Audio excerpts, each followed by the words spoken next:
and soul adventure piece of literature with a taste of personal expansion, spiritual awakening, surrender, trust, and a hint of immense transformation. Written by former CEO and successful businessman Lenerd Louw, the offering is the latest memoir to hit the shelves. In the book, Lenerd shares his raw, intimate, and inspirational 5-year journey he embarked on to tour 35 countries across the globe in search of his true self. Lenerd is here in studio to shed more light on the journey that he shares in the book. It's so great to have you here. Thank you so much for coming. Good morning, Paul. It's wonderful being here. Thank you. Before we get into the crux of the book, let's perhaps start with what propelled you back in 2012 to embark on this journey, the soul-finding journey, self-discovery journey. Yes, it's quite crazy. I had this inner shift that happened with me, and I had this voice saying to me that I should do something different with my life now. Now in hindsight, it makes a lot of sense, but then it was quite confusing. But yeah, it's just a shift. Up until then, I enjoyed what I was doing, and then those last few years, there was just another route for me, another path for me, and so I tried for a while to drown the voice. With a lot of, probably seen in the book, a lot of sex, drugs, and jacuzzis. Couldn't drown it, and then eventually, surrendered to the voice, and then or the intuition, and then changed the path. Let's talk about rock bottom, that walk down Clifton Beach, as you had put it in the book. What was currently happening there, and what was all happening in your head? Oh, Paul, it's spot on. I call it my rock bottom Clifton walk. It's probably about 3 years, that the last 3 years leading up to that, where I felt that I was something different. I've achieved what I wanted in life, and I had a lot of fun doing it. But there was something different. There was something else, for me going forward.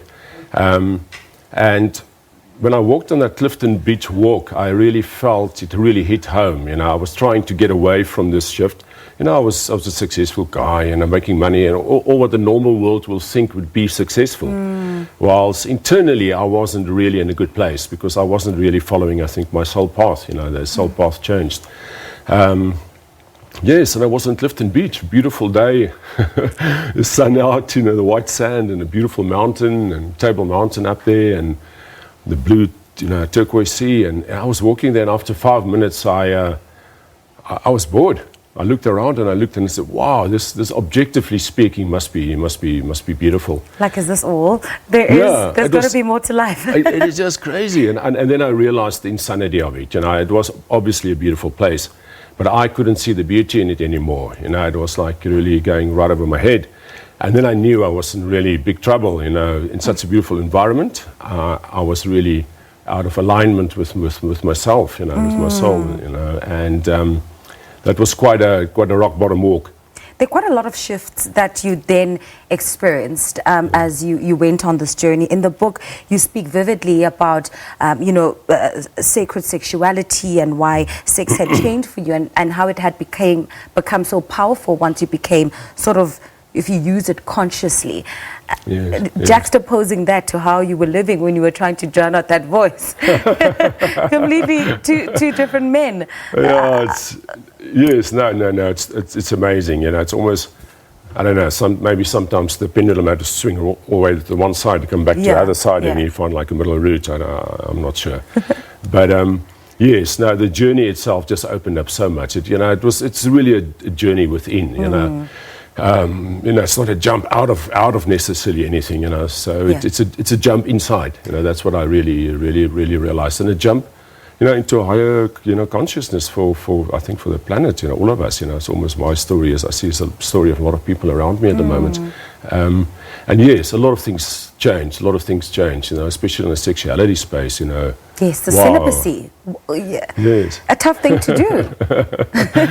Yes, it was. And the amazing thing was, it wasn't a mind thing. It wasn't my mind saying to me, "I'm going to now be celibate for X amount of time or 2 years." It was just naturally happened. It was naturally my looking back, my soul, my spirit saying, take some time out.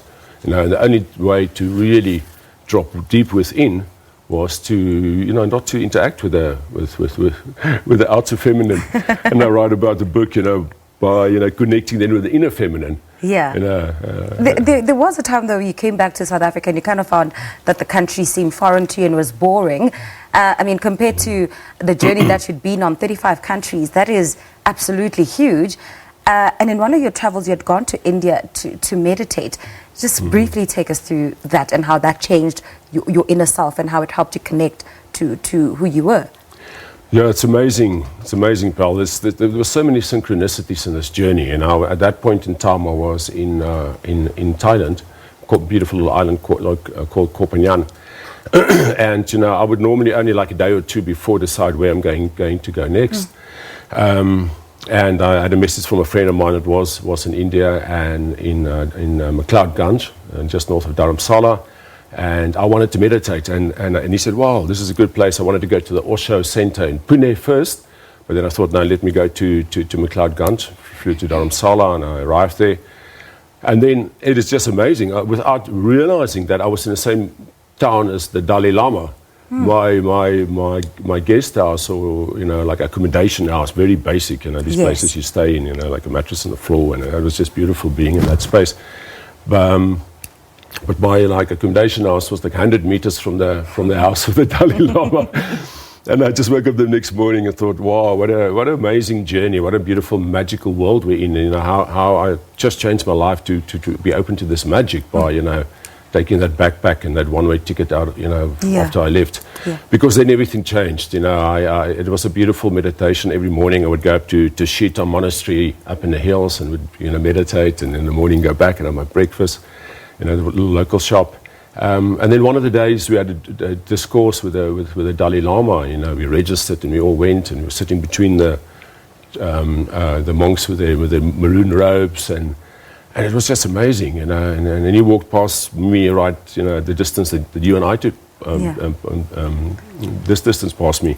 I was sitting there with an Australian friend of mine, and he looked at us, and I got zapped by him, and that was really amazing. It was a really amazing experience. India was amazing. I spent 2 months in only 2 square kilometers in 3 tiny little villages in India. And it was really a beautiful time. Transformative for you. Transformative, beautiful time, yeah. What an absolute journey. And you know what, off air, I'm going to have to ask you to share some techniques of how you're able to keep the noise out after you've done all of that meditation. But we'll chat about that during the break. Thank you so much for your time. It was a pleasure having you. Thank you. It's wonderful being here. Thank you. Well, we're going to take a quick break. That was author Lenerd Louw, and he was talking to us about his newly released memoir titled Jump, an epic travel and soul adventure. If you also belong to a book club or you're a lone reader, you can join us for our Sunday morning book feature to talk about some of the books that you're currently reading or have read. Just send us a detailed description on our email or on our social media platforms. Just take a picture and put a brief caption there. At Morning Live SABC, where you can find us on Twitter and Facebook, and our email address is morninglive@sabc.co.za. We'll be back.